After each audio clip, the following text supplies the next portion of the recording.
Thank you very much. Thank you for giving me the possibility to talk here. It's my first time at the Hausdorff Institute, so second time in Bonn.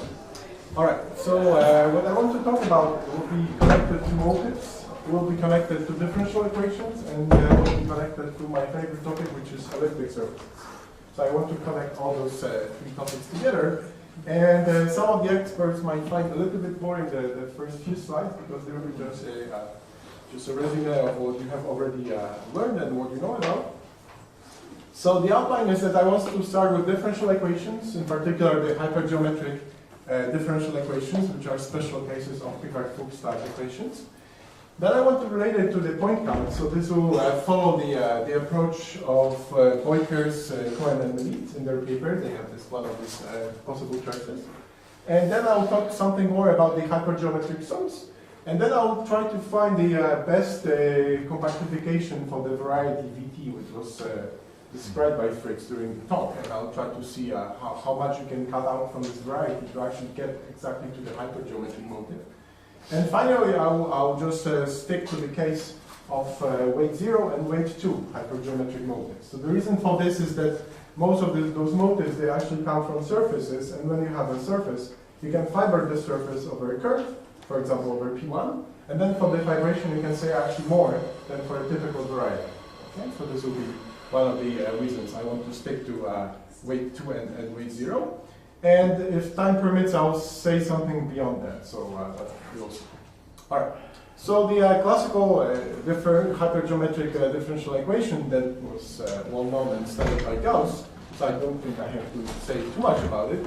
I'll follow the notation that was already fixed today. So I'm going to use the theta as t over d over dt. And then we have a choice of parameters such that they give us this kind of nice symmetric differential operator for which we can find explicit solutions, which are called the hypergeometric series. So maybe one thing which is an advert is that you can play with this kind of things formally. So from the algebraic perspective, if you have magma. So there is a very nice package by Alexa van der Waal, which allows you to formally solve those kind of differential equations and also discover some kind of interesting relations whenever the power series solution is an algebraic one. Then you can learn a lot of new things. And of course, this thing generalizes. So the classical solution, I'm going to use the notation f. And whenever the 1 is fixed, this will be just a missing symbol.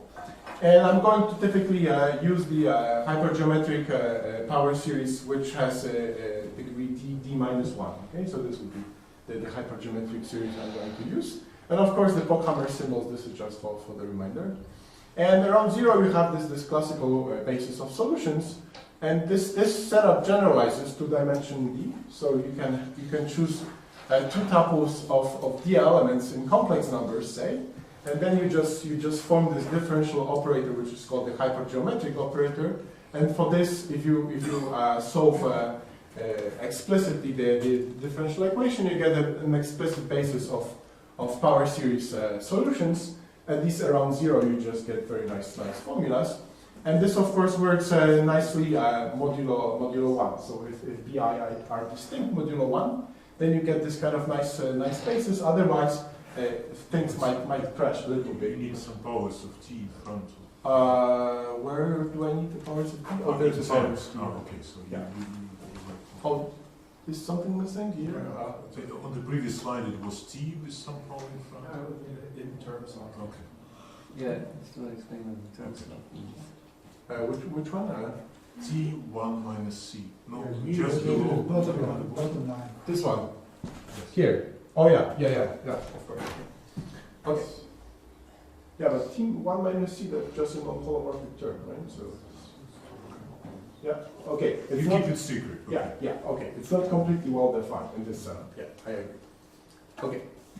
So now the thing that I want to stress mostly is the monodromy group for this differential equation. So this was discussed already a couple of times today, and there is this very nice result due to Beukers and Hickman, which tells you that the monodromy group for this differential equation that I have defined here can be studied explicitly and can be actually computed in many cases.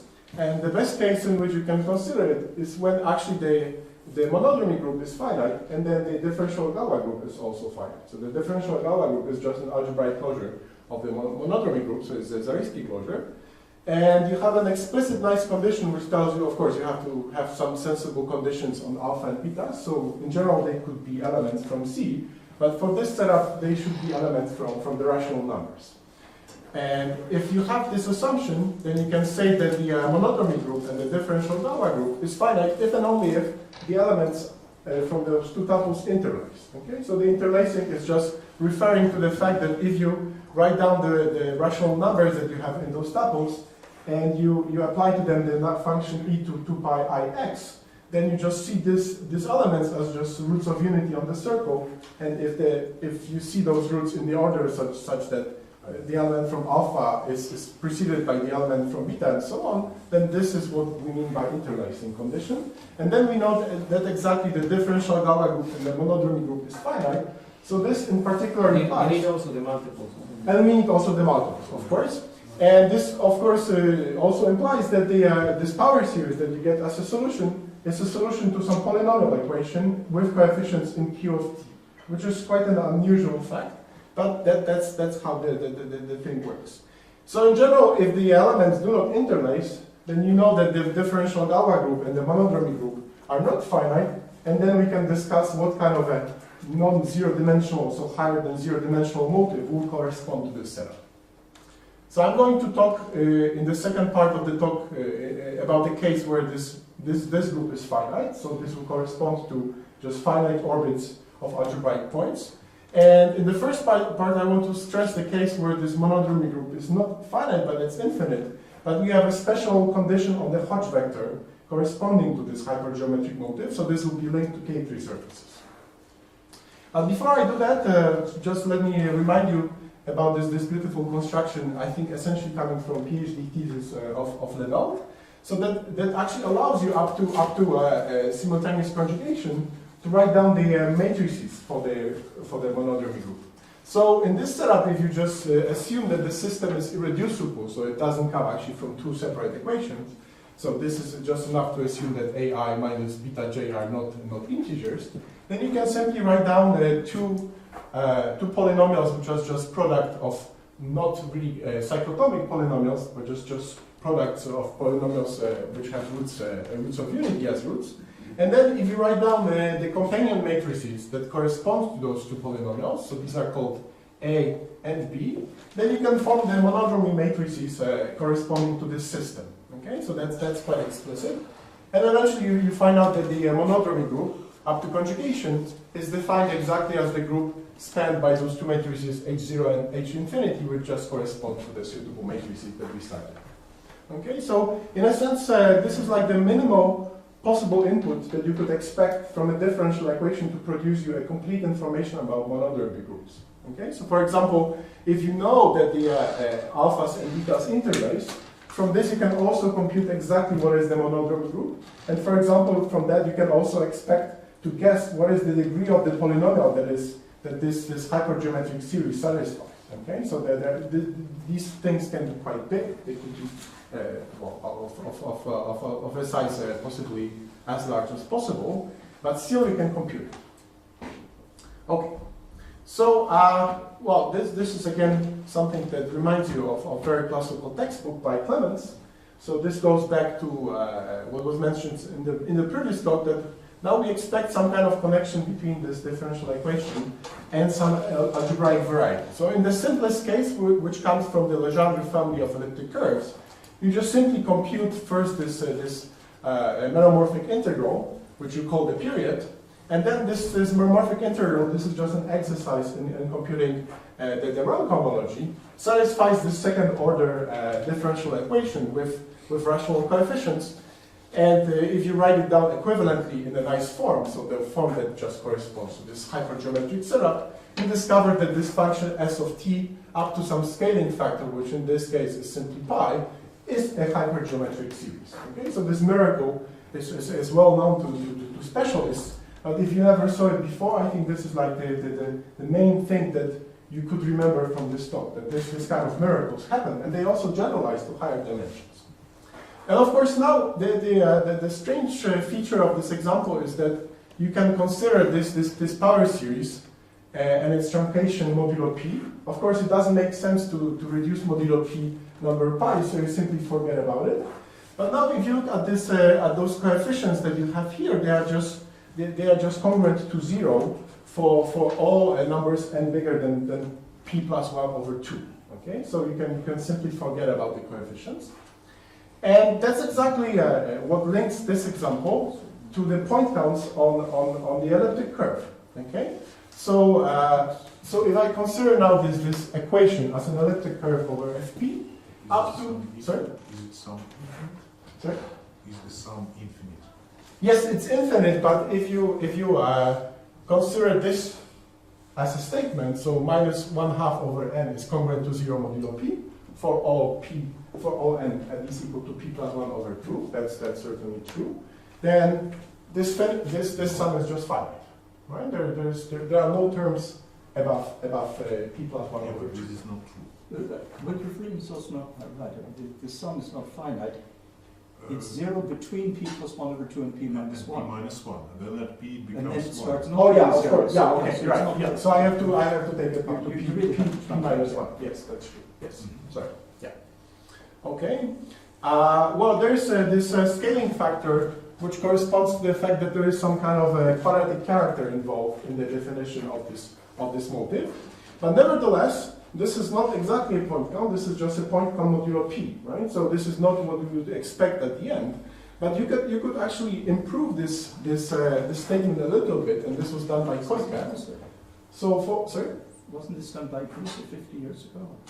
Well, I don't think actually in this way. So There was you no can trunc HP at that time. yeah, so there was a different function for which it was proved, and you can reprove it in this setup. So I'll mention that there are those three different, I think, there is no canonical definition of what the HP is. So I'm using the HP which comes from paper by Fritz. No, that's not just Okay. a truncated hypergeometric series. So that's not what you mean. But it's only 1p. What? You could only do 1p, and Doric and 1p. Yeah. Yeah, this is only mod P, and this is an exact point. Oh, I see. I Yeah. see. Yeah. Sorry. Yeah. So of course we have to assume something about the rational number t that we consider. So typically what it's enough is just to consider that the t is not congruent to 0 mod p, so that it's non-singular, of course. And then you get this nice result that actually the point count reflects also the motivic structure of the H1 cohomology of the elliptic curve. So this is the point count on A. So this is the trace formula coming from H0. This is coming from H2. And this number is coming from the Frobenius trace on H1. Okay, so this is the most important feature of this formula, which was not completely clear at that time. So this was just proved by hand using Jacobi sums. So this is an elementary proof that gives you this. But now I want to discuss that this kind of phenomenon generalizes, and I want to discuss a little bit more the definition of this HP. Okay, so this HP is unknown for now, but I'll discuss it now. All right, so the transition to this HP function at first just appears formally. So you start with this solution to the differential equation, which you write using the Pochhammer symbols, and then you can rewrite it just again formally using the classical gamma function. And then if you scale it properly, you'll see actually that the best way you can write it is exactly in this form, so as a sum of products. And in those products, you have those gamma factors that in the final field world will correspond to the Gauss sums. And then you have this fancy factor, which is -1 to power d to the n. This is just a scaling, which is not relevant. But what's relevant is the power z to the n, which will be replaced by the value of the multiplicative character. Okay, so this is just a formal correspondence that eventually will actually become motivic. All right, so now if we have that, now we can define this analog of this power series in the finite field setting. So for this you need a definition just of a classical Gauss sum, which for my talk will be just denoted by g, small g. And of course we fix one additive character for this talk. The reason I can fix this character is that because all the sums that I'm going to define do not depend on the choice of the additive character. So in principle, if you just cook up just a random sum that depends on the Gauss sums, there might be some dependence of the additive character, but in the definition of the hypergeometric sum, the dependence on the additive character is cancelled. Okay, so you can just choose one sum. And of course, the standard abbreviation which will help you to understand the formula is that by GM, I mean the Gauss sum with respect to the nth power of a fixed generator with this fixed additive character. Okay. All right. So now this is the definition coming from the paper by Fritz, Henri, and Anton, and it says the following thing. So you fix two tuples of integers, of rational numbers, alpha and beta. You only assume that the numbers are different modulo z, so it reflects the fact that the system should be irreducible. And now there is this annoying condition which will appear eventually, is that the number q minus 1, which is just this q bold, must be an integer. Okay, so this limits the number of possible primes for which you can define this sum. And the reason for this is rather silly, is because you cannot define a Gauss sum with respect to the fractional power of the generator. So this is the only reason why this term appears, at least a priori, in the definition.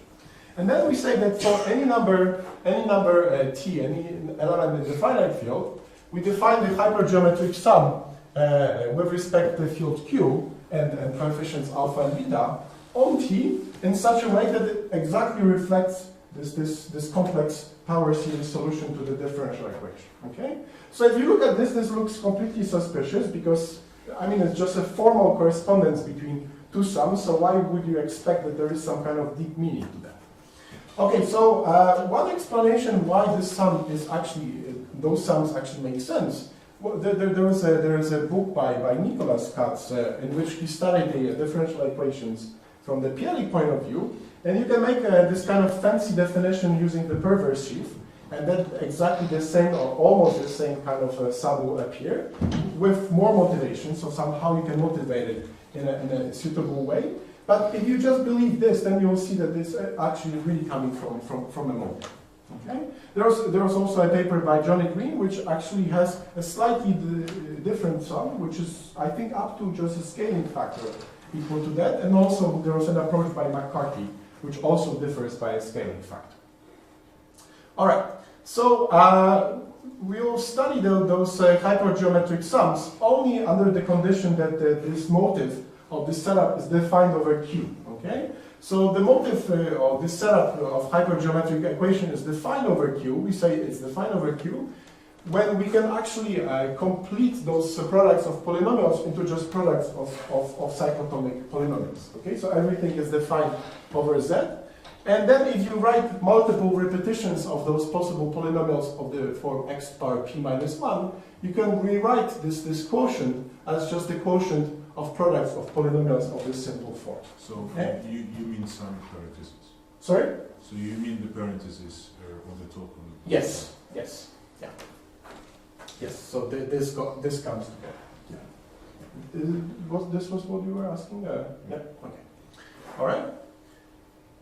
So now, if you have this assumption that this hypergeometric setup is defined over Q, we can also say that this is Q stable, so that multiplication by Q mod Z stabilizes the tuple. You can rewrite this hypergeometric sum from the previous slide in a different way. So this could be your definition. I mean, it's slightly less obvious why would you consider this as a definition for the hypergeometric sum. But now the upshot is that there is no dependence between q minus 1 and alphas and betas. So you can now take any prime, and for any prime this formula makes sense. So it somehow completes the picture. So whenever you have a problem that you have to raise for a fractional power some character, which will technically correspond to just extending the finite field in the original definition, here you can keep everything defined over Q and then you're fine. Okay, so what's important about this hypergeometric sum in this form is that this multiple product of Gauss sums comes equipped with those numbers pi and qj, which equivalently describe the hypergeometric setup instead of alphas and betas. So instead of using alphas and betas, you can just work with pi's and qj's, and they explicitly define a variety from which this point count comes out naturally. Okay? And there are also some technical terms which are not too important for us, at least for now. So there is the scaling factor, which comes from the re-representation of the leading term. And also there is this dependence on a specific character. That's where the epsilon comes from. And of course there is some dependence on the sign in front, which reflects somehow the parity of the cohomology groups in which you are going to see the motive. Okay. Any questions? All right. So let me now describe this construction of the canonical variety that corresponds to this hypergeometric sum. So it's quite a nice construction and very simple. So you take a toric variety that corresponds now to this data P1 up to PR, Q1 up to QS. So this is equivalent to just getting alphas and betas from the hypergeometric setup. And you have this parameter T, so this is really a family of varieties over P1. And you just intersect this toric variety with a hyperplane. So this gets some mild singularities, which are not too difficult, but nevertheless they are present. So this is not a non-singular variety. And the other problem with this variety is that it's projective, but it's not projective in the nicest possible way that you would expect. So I'll discuss it in a second. So in this setup, if you just simply take this variety and you compute the number of points over a finite field, just you consider only the coordinates that are invertible, so you remove all the possible points that have zero coordinates. And under this assumption only forces us to have no extra factor that comes with the multiplicity. Okay, because this factor is quite trivial. So then you see that the point count on this variety has some polynomial part, which will come from the blow-up of components on the variety. And then there is this part coming from the Gauss sum, which is not exactly the hypergeometric sum that we saw on the previous slide, but up to some nice little scaling, that's exactly the hypergeometric sum that you saw on the previous slide. So that's part of the magic. I mean, if you look also carefully at the book by Nicholas Katz, you will see a very similar variety, which reflects the same kind of a point count. But now the problem is that we really want to construct some kind of motivic decomposition, and we just have a variety that is singular. So most of the theory of motives doesn't work very well with singular varieties, so you want to find a non-singular model for that. So this is also answered in the paper. And what the authors say is that there exists a smooth compactification, okay? It doesn't say that it's necessarily minimal, but there exists a smooth compactification of this variety Vt, such that the point count that we get has this polynomial part. So this comes again from blow-ups of exceptional divisors. And then you have this trace of the Frobenius conjecturally that comes from the hypergeometric motive. Okay? So now what you expect is that if the variety has dimension d, then the HD cohomology with QL coefficients should work like this, that in this cohomology there is a part coming from some very trivial divisors, so these are just algebraic divisors, and possibly there is a big chunk of this cohomology that has exactly the trace mimicking the hypergeometric formula. Okay? So at the end you say, okay, now I have a variety, so how I can get my hands exactly on the motive if I have this variety? And that's a problem, because this variety is not explicit. I mean, if you go through the paper carefully, you'll see that there is a very nice gluing process that allows you to get this compactification, but in a sense it's not too practical, because if you want to get just the equations, you're just doomed. So if you just go beyond the dimension 1, then it's almost impossible to just explicitly extract the variety. Yes? I'm also a little bit worried about the fact that you've changed the variety you're working with. Is that right? Because once you take a non-singular model, you change the homology. Yes, you do. So you're no longer working with the same motive. Yes. So are you trying to... Well, the thing that works is that somehow the hypergeometric motive really corresponds to this, not to the previous varieties. Okay, so in the previous case, you just had a variety with a point count, that the relation to this variety is just that it's birational, okay? And from this variety, you can start talking about a proper motive. Yeah. Is it answering your question? I guess. I mean, it's... The question is, what is the correct motive? So that's what I want to answer in the second part of my talk. I will concentrate on specific choices of VTs of small dimension, and for this I'll explicitly define the motive using correspondences. Okay, so there will be an explicit motive. Yes? You said those two varieties. Which are two varieties that you... So, so VT, This is one. VT bar and VT, right? This is just a compactification of the previous one, and also blow up of the singularities, okay?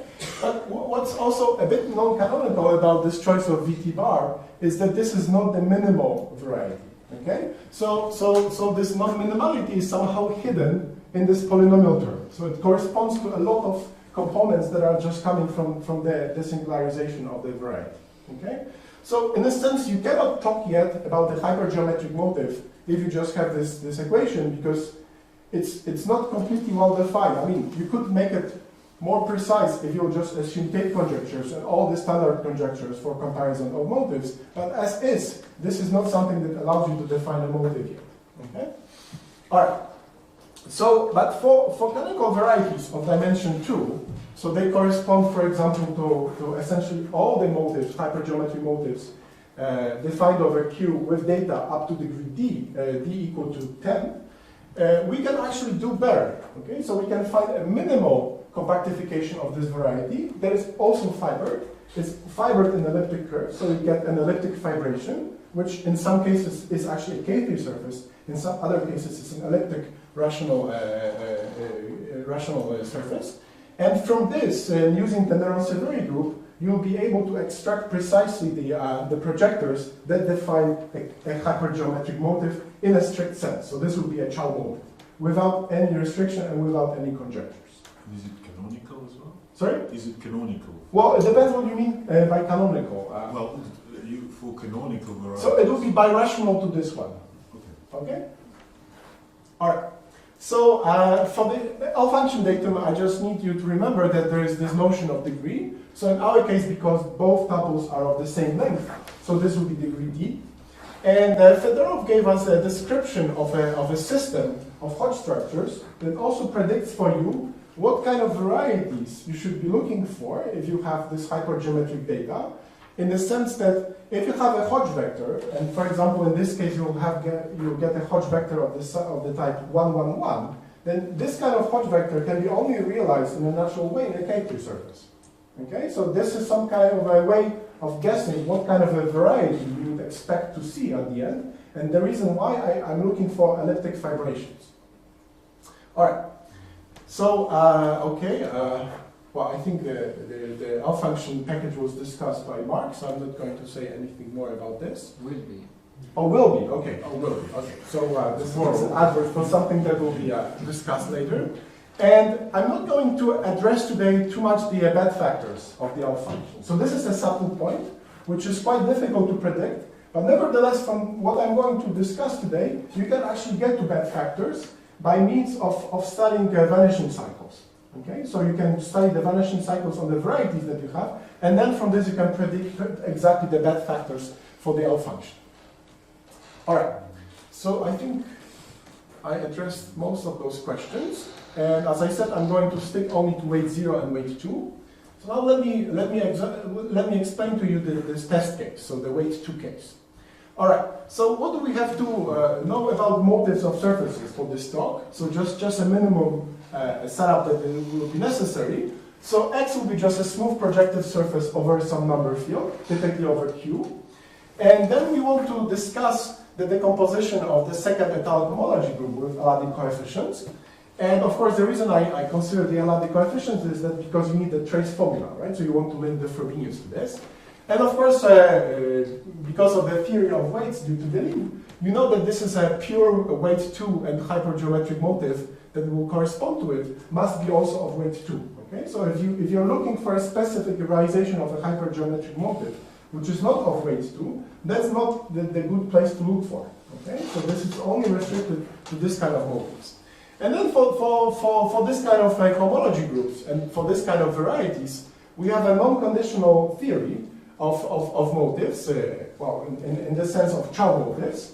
Okay, so this comes from papers by Kahn, Muir, and Pedrini, and it tells you that you have explicit projectors that allow you to decompose the homology groups Well, first of all, with respect to the gradation of the cohomology group, so in our case this will be only 2, but also the H2 cohomology splits into 2 parts. One part is the algebraic part, so this part is just filled by curves, okay? So you just compute curves on the surface, and up to algebraic equivalence, this gives you the structure of the Néron-Severi group, and this is completely well understood. So the action of the Frobenius here is just essentially permutational, and the trace formula gives you just a polynomial expression. And then there is this mysterious part, which I call T2, which is coming from the complement of the algebraic cycles, and this is just called the transcendental part. And all we know in general about this kind of decomposition is that this T2 is linked to some kind of automorphic representation, right? So Langlands tells you that if you believe his conjectures, then there's an automorphic representation that corresponds exactly to this T2. And then if you compute the trace of the Frobenius on this T2, you should see this coming from the AP factors of the automorphic representation. Okay, so the Sataki parameters control this part. All right, there's a little annoyance that is coming from the Tate twist, and somehow this Tate twist is nicely reflected in the fact that in the hypergeometric formula you had this -1 to this power. That's exactly where the Tate twist appears. All right.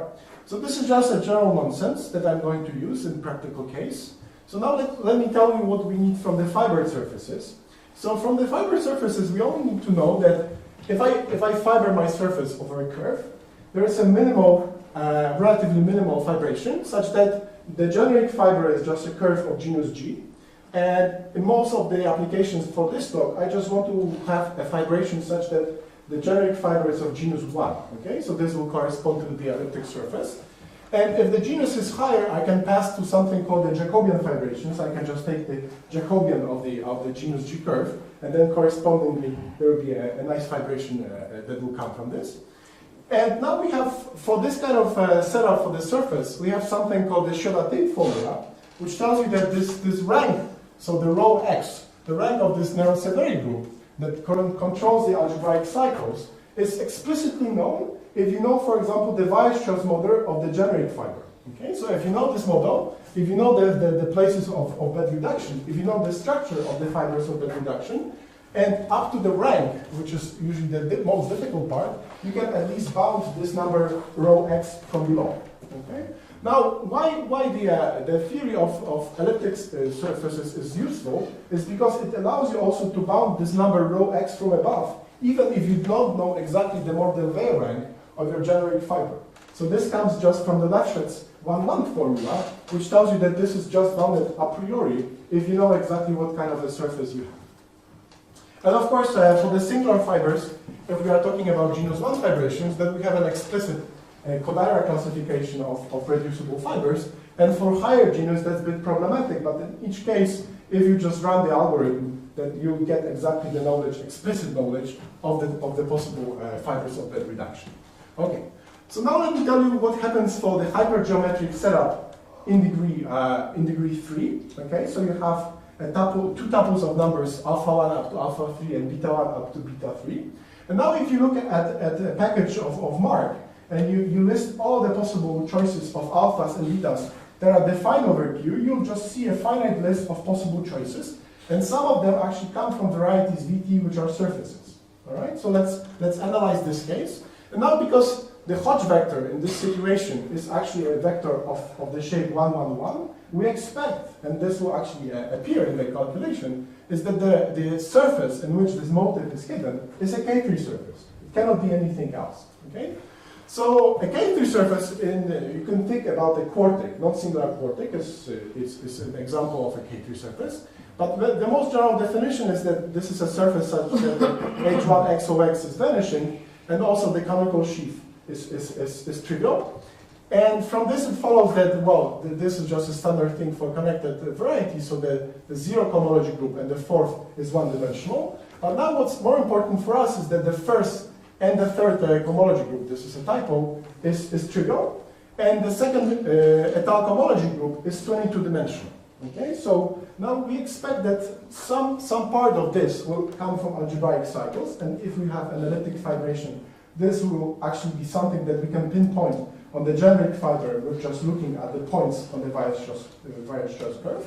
And the rest will be just the transcendental motive, and in this case it will appear that the three-dimensional part that is transcendental is exactly the hypergeometric motive, but it's also a symmetric square of some auxiliary elliptic curve. Okay, and we will compute this curve explicitly. So for elliptic surfaces and also for K3 surfaces, the Nernst-Severi group is a free abelian group. So you don't have any torsion in the homology, which is nice. But we also use the QL coefficient, so there is really no problem here. But if you decide to just work with ZL coefficients, there is no problem to just carry around this theory to ZL coefficients. All right. So what David Morrison tells you in his theorem is that supposedly if you have an algebraic surface such that its Picard number is at least equal to 19, so it's an elliptic fibration, and its Picard number is at least equal to 19, it's a K3 surface, then we can find two objects related to this X. One is a Kummer surface, which is just a quotient of this abelian variety by plus minus 1. And this abelian variety just appears out of thin air, essentially. I mean, this is just a Hodge theoretic construction, which you can just perform. And eventually you find that there is a very concrete object, and this A is exactly something that explains the transcendental part of the cohomology of X. Okay, so H2X cohomology, the part which is transcendental, will correspond to the knowledge of this abelian surface. So abelian surfaces are maybe not the best objects to study, but in this case they actually split. So if rho is at least equal to 19, this actually splits as a product of two elliptic curves. And they're isogynous to each other. And they are isogynous to each other. So they wouldn't be isogynous if the condition would be 18. Then you will just get just two elliptic curves. But now, what you want to really do here, I mean, this construction is purely over C. Okay, so I'm not even saying how those maps are defined. These are just 2-to-1 maps. And well, if you could do it possibly over Q bar, this would be already quite a lot. But I'll claim that you can actually do this over just a mild quadratic extension of Q, and eventually you can trace all those maps to correspondences defined over Q. Okay? Yes? So is there a typo? X is the minimal desingularization. Why is the minimal desingularization of the Kummer surface Kummer A? Why is the Kummer surface and X is the desingularization? Oh yeah, because the Kummer surface that I consider here is just a quotient by plus minus 1, which is of course singular. Okay, and okay, I understand. Yeah. So you have the 16 singularities, and we just build them up minimally. There's no time. Okay, so now what I want to do is that I start with the setup for the hypergeometric motive, just pure numbers, and I want to find for you E1 and E2 that depend on T, okay? So this won't be just an experimental calculation. And then you'll discover that the hypergeometric motive will be exactly the symmetric square of H1 of one of these elliptic curves. And because they are isogynous, that's why I just take simply a symmetric square of H1 instead of just taking H2 of this A, okay? All right, so let me show you how this works in practice. So I want to consider an elliptic fibration for this hypergeometric setup. Okay, so some of you might recognize it as I think something related to the Dvorak family F4. Is it the correct notation? Well, at least it's mirror symmetric. Okay, so in this case it's very close. Mm-hmm. Now if you compute this set of numbers Pi and Qj, which discover for you the variety Vt that keeps the point count, then you exactly get this variety that is intersection of this toric part and the hyper surface. All right. So now the problem is that you want to just get the elliptic fibration.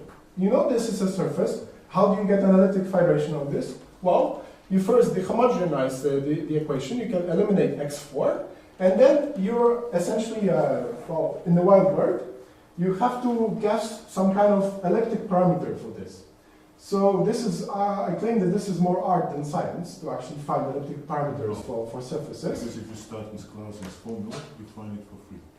So then you get the corresponding elliptic curve. Yeah. And so you need to identify So maybe I should ask you then how you do it in this approach. So in this approach, you just simply look for some low degree functions. And because you can, from this, you can already learn that this is a K3 surface. You know that there will be some elliptic parameter because the Picard rank is quite big in this case. So definitely there's an elliptic fibration. But you definitely find one, and that's exactly the one that you find in this case.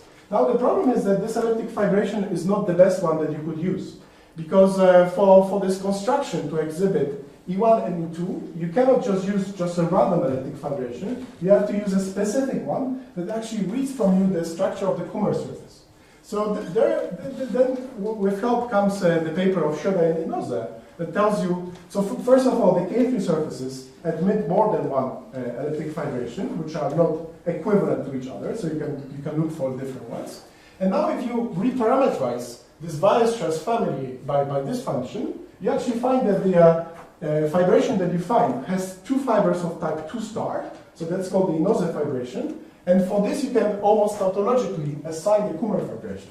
Okay? So the upshot of this construction is that everything is done over an extension of Q, which is under control. That's exactly the point of this construction. I want to keep control in this diagram of the extensions of fields that I keep track of, because otherwise I won't be able to claim that there is a correspondence in the motivic world. Okay, so I need to keep track of the corresponding motive.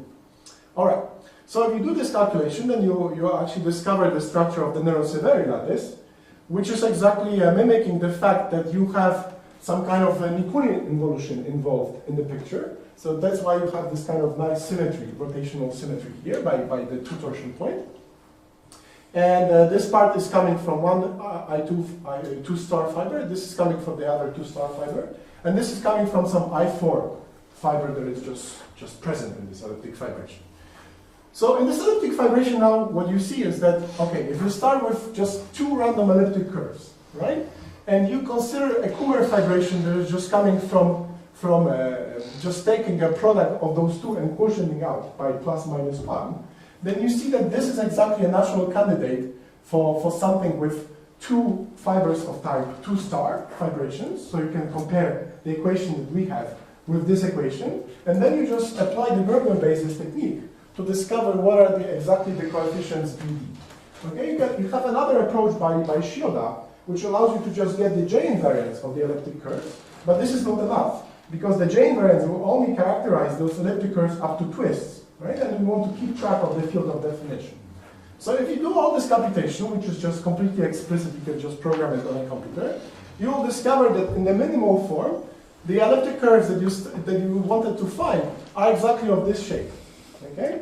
So now the most spectacular feature of this equation is that this is defined over a square root of t minus 1 over t, which is the minimal possible field over which you could define this motive. So why you cannot define it over Q? Well, exactly for that reason, that the Kummer surface that comes equipped with this hypergeometric motive, if you look at the Frobenius polynomial for the cohomology group, sometimes it splits, but sometimes it doesn't. And when it doesn't split, it corresponds to something that is coming not exactly from something defined over Q, right? You have two elliptic curves. So now, if you trace back all the maps that we have used for this correspondence, so you have to use something called the Kummer sandwich for this elliptic surface, you'll find that there is a list of 8 maps that if you compose them together, this correspondence that I was looking for, this one, is defined over Q. So you have 2 maps defined over a quadratic field. So you take the map and its conjugate, and you compute the correspondence.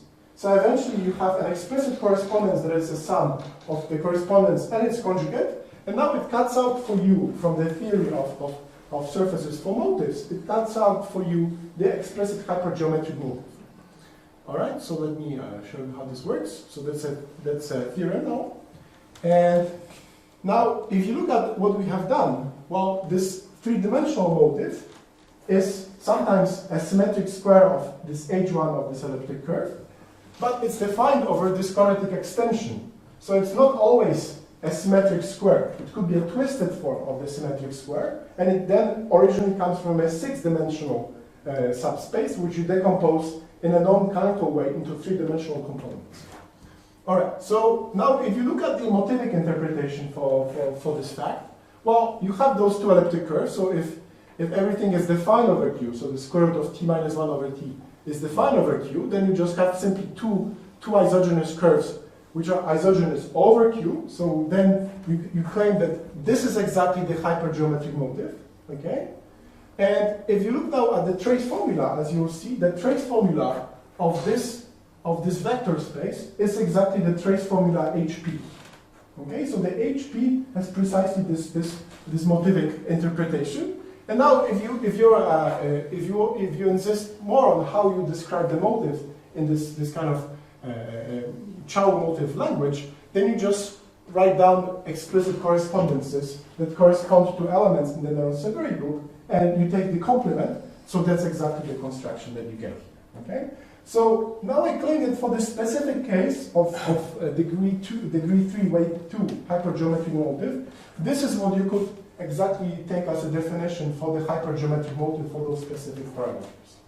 And the claim generalizes. So if you take any hypergeometric data for degree 3 hypergeometric motive, which is coming from a surface, and it's not coming from something reducible, it will correspond to a K-free surface, and you'll always find two pairs of elliptic curves in such an explicit way.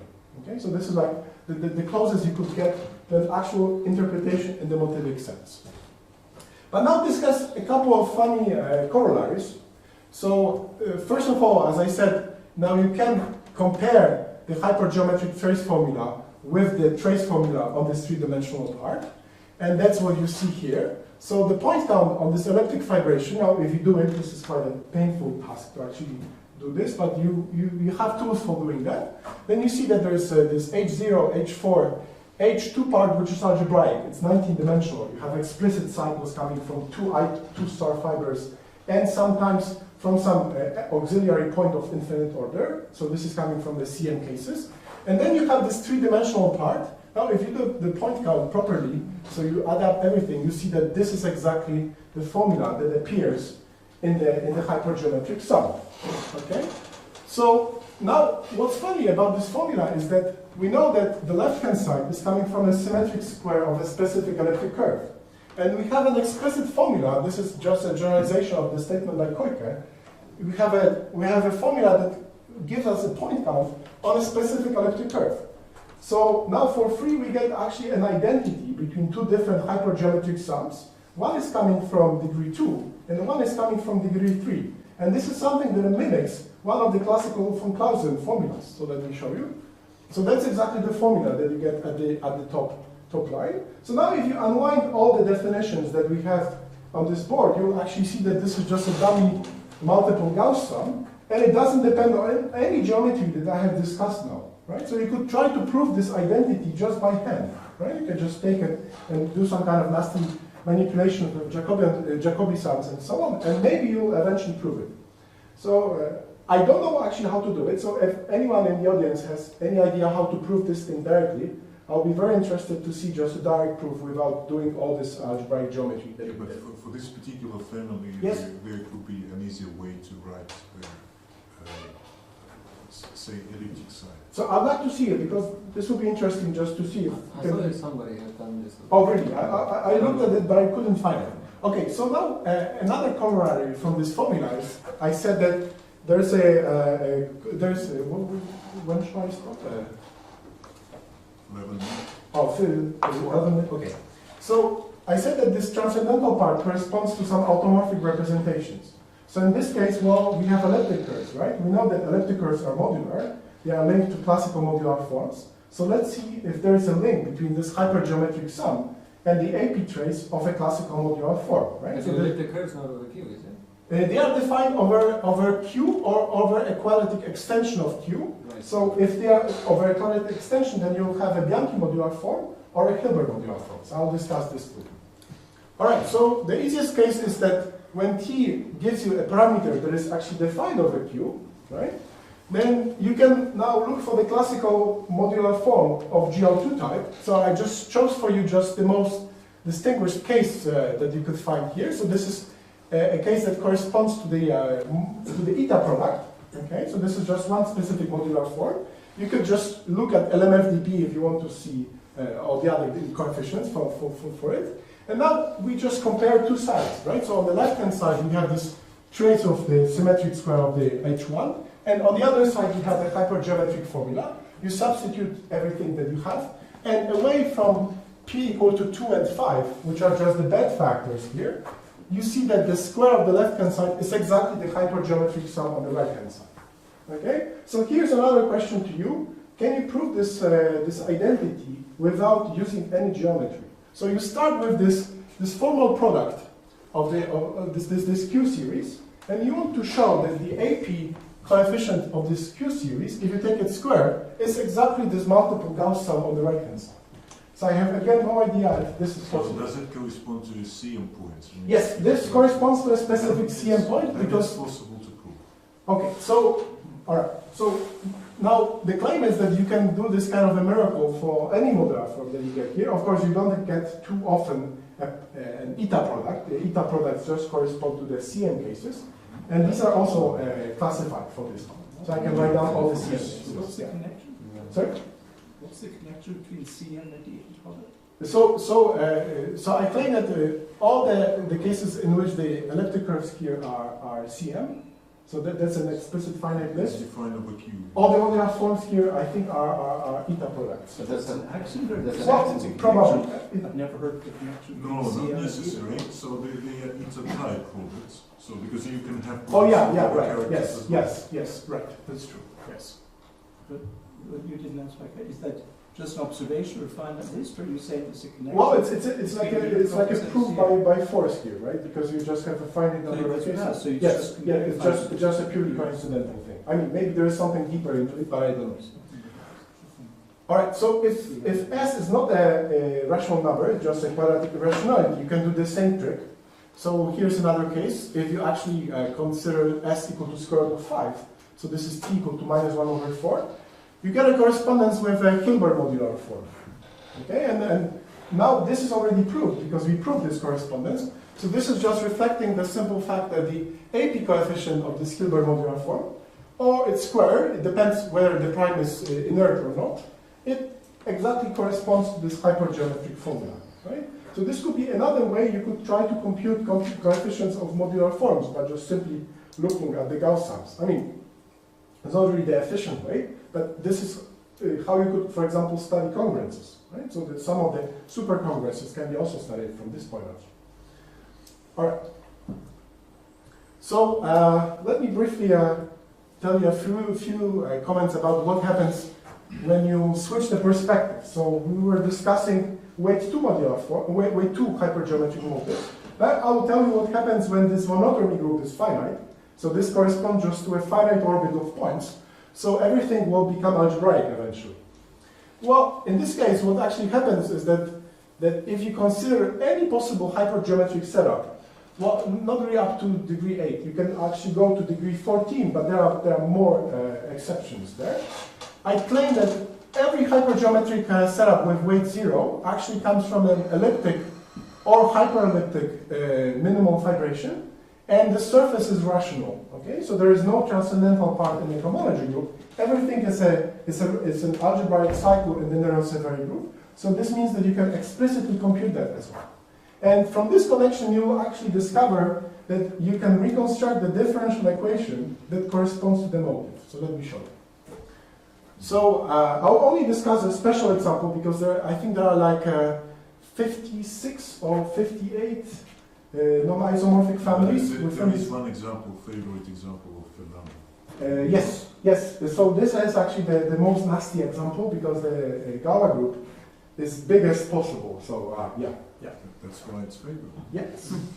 All right. So let me show you the first special example, which is quite a humble one. So again, degree 3, but now weight 0. So I just give you the PIs and QIs. You can do an exercise of recognizing alpha and beta for that. That's easy. And now you look at the variety and you play the same kind of a trick. You find some kind of elliptic fibration. Okay, that's kind of a miracle, which I don't know how to explain yet. Why do you actually find an elliptic fibration? But there's a good reason for this, is that because it's a rational variety, and there are not really many rational varieties which you can cook up this way. So it should be elliptic, morally.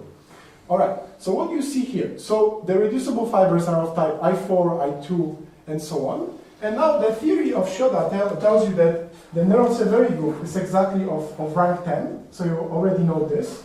And you know that the complement of the algebraic cycles coming from fibers is coming from points. And if it's coming from points, you can try to predict what is the shape of the point. So you have a theorem that tells you that generators of the generate fiber, of the Mordell-Weil group, are given by polynomials with this kind of nice structure. And now A, B, C are just some algebraic elements over Q of t. So you can try to find minimal polynomials for this. For that, you just use simply Gröbner basis. And this is completely explicit. So if you apply this Gröbner basis technique again to this setup, you'll find that this, first of all, this elliptic curve with respect to this elliptic fibration has rank exactly 4. But you also get the extra information about the lattice structure with respect to the height pair. Okay, so this gives you extra input on how to predict the x-coordinate for the point. So all in all, what you find is that these are the points that span the Motivi group. And this is just a finite index subgroup in it. And also what you can see is that there is some kind of degeneration. So the number t equal to 1 over 27, which is the unscaled version of the parameter t equal to 1, corresponds to the collapse of the rank, or actually to the change of the lattice structure. So that follows that the supercongruence can only appear in this setup for t equal to 1. And also what you get, if you look at the carefully chosen sublattice, in this case of index 4, you just get the points in this form. And then if you apply, for example, this package from Magma that recognizes for you the minimal differential equation, which the algebraic element satisfies, you'll see that this is a hypergeometric differential equation. So somehow you rediscover the differential equation just from the formula over a finite field that you started with. So this somehow explains to you that this is not just a coincidence, that this formal correspondence between the finite field sum and this complex power series, it's not a complete miracle. There is really this motivic interpretation behind it. And if you do the calculation, you'll also see that the H2 subgroup, the H2 group, splits into 5-dimensional part on which the Frobenius acts trivially, so multiplication by P. And then you have a 2-dimensional part which is coming from one fiber, which is not defined over Q. So you have two components that are Galois conjugate, so that's the second part. And then a fortiori you have a 3-dimensional part that is exactly 3-dimensional, so that's exactly what we expect for the hypergeometric motive for this setup. And then you claim that that's exactly the hypergeometric motive in this case. So the hypergeometric motive in this case is part of the Néron-Sévère group coming from the span of those 3 points P1, P2, and P3. And if you look at the trace formula, that's exactly what you get. Okay, so the HP trace formula is exactly giving you the trace, the hypergeometric motive, and that's exactly coming from the point. And as a bonus, and this is something I'll finish with, you recognize from the coefficients of those points the hypergeometric equation. Okay? So for example, one of the applications of this calculation is that you can get minimal polynomials for the hypergeometric power series. So I did this calculation also in degree 5. You get like a polynomial of degree 16. And without doing too much guessing, you can really write down the minimal polynomial with coefficients in Q of t that satisfies this power series. Okay, so in the case of Fernando, I think the monodromy representation is the symmetric group of E8 lattice. So it's a pretty big group. But the polynomial that you get, I think, is of degree 160 something. So it's not too big. And using Gröbner basis techniques, you can reconstruct the polynomial explicitly. So you get this minimal representation. All right, I think I'll stop here. Thank you very much.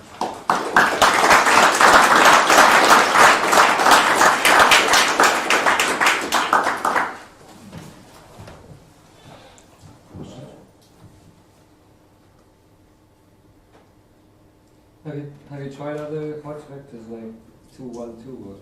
Yes, so I've tried a couple of other Hodge vectors. So for example, some of them do not come from elliptic fibrations. Well, not from one, but for example, in certain cases, what happens is this hypergeometric motive is a direct sum of 2. And if you write down some kind of pullbacks, so you have like maybe I should write it on the board.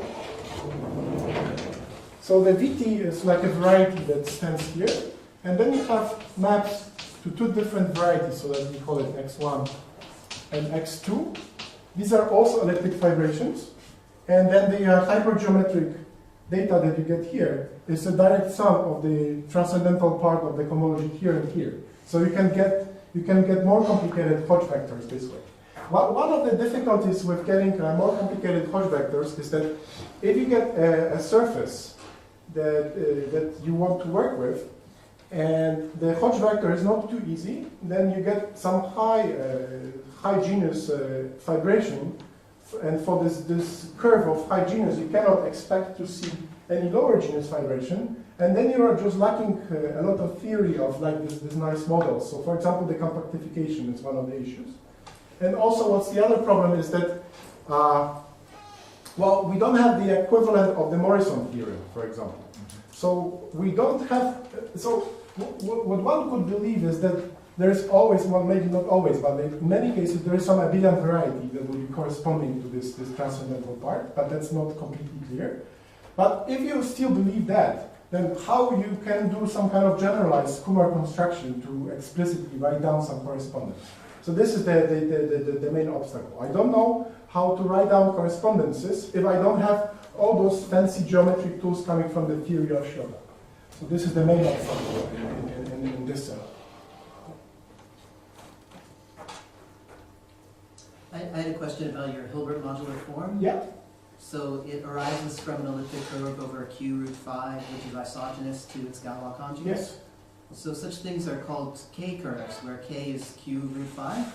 And so you don't have to, I mean, I hate to throw away my Hilbert modular forms, but you don't have to go to a Hilbert modular form. It's associated to a classical modular form. Oh yeah, certainly. So if you look at the paper by Legendre, then you'll see this classical modular form of weight 3, I guess, right? It's still an elliptic curve, so it's still weight 2. Those numbers don't change. So I don't. So you're saying that there is another decomposition of this motive that corresponds to two classical weight 2 modular forms? I'm saying that your modular form comes from a base change of. Oh, I see. I see. Well, it couldn't happen that it's not a base change, right? Because we know that this setup comes from a product of two elliptic curves from the beginning, right? In general, if you have an elliptic curve which is isogynous to its Galois conjugate over a quadratic field, then you can attach a modular form over Q, Yeah. and the L series will match that. Yeah, that's classical modular form. yes. And I think that's true in your entire setup. So the elliptic curves that you get are always defined, or very often defined over quadratic extension, but because of this isogeny, you can always attach a classical modular form, which is kind of nice, because you start with parameters T and Q, so you should be able to see Some Galois Q representations object. Yeah. over Q. So yes, okay. You have to take sim squared of that form to Yeah. get the right Euler factor. Well, it's not always sim squared. Sometimes it's this twisted form. So, I'm sorry, I think I'm more confused than I was earlier. Oh, sorry. So it sounds like from the second part of your talk that the exceptional components that you're putting into your desingularization are making an important contribution to the sums you're making.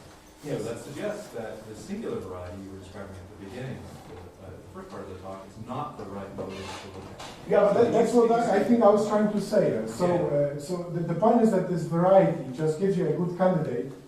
Like, I don't know how to express it formally. It's like you have this birational family of different varieties, and whenever you see a variety that has a point count that almost reflects the hypergeometric sum, that you know that you shouldn't go too far from this variety in order to find a variety which is the candidate for cooking up the motive.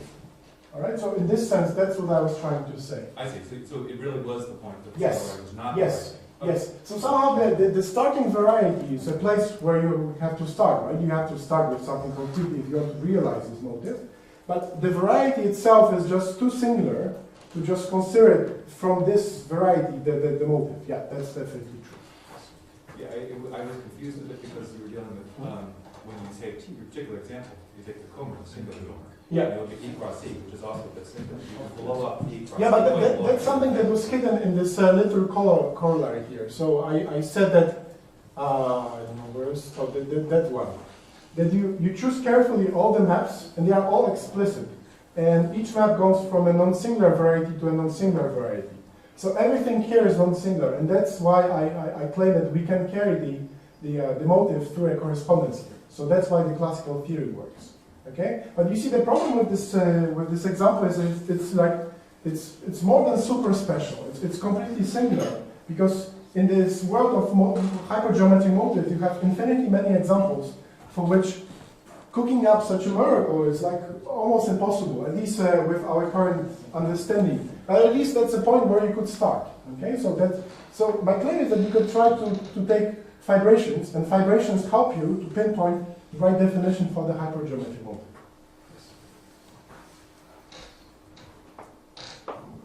No questions? No more questions? Let's thank the speaker again.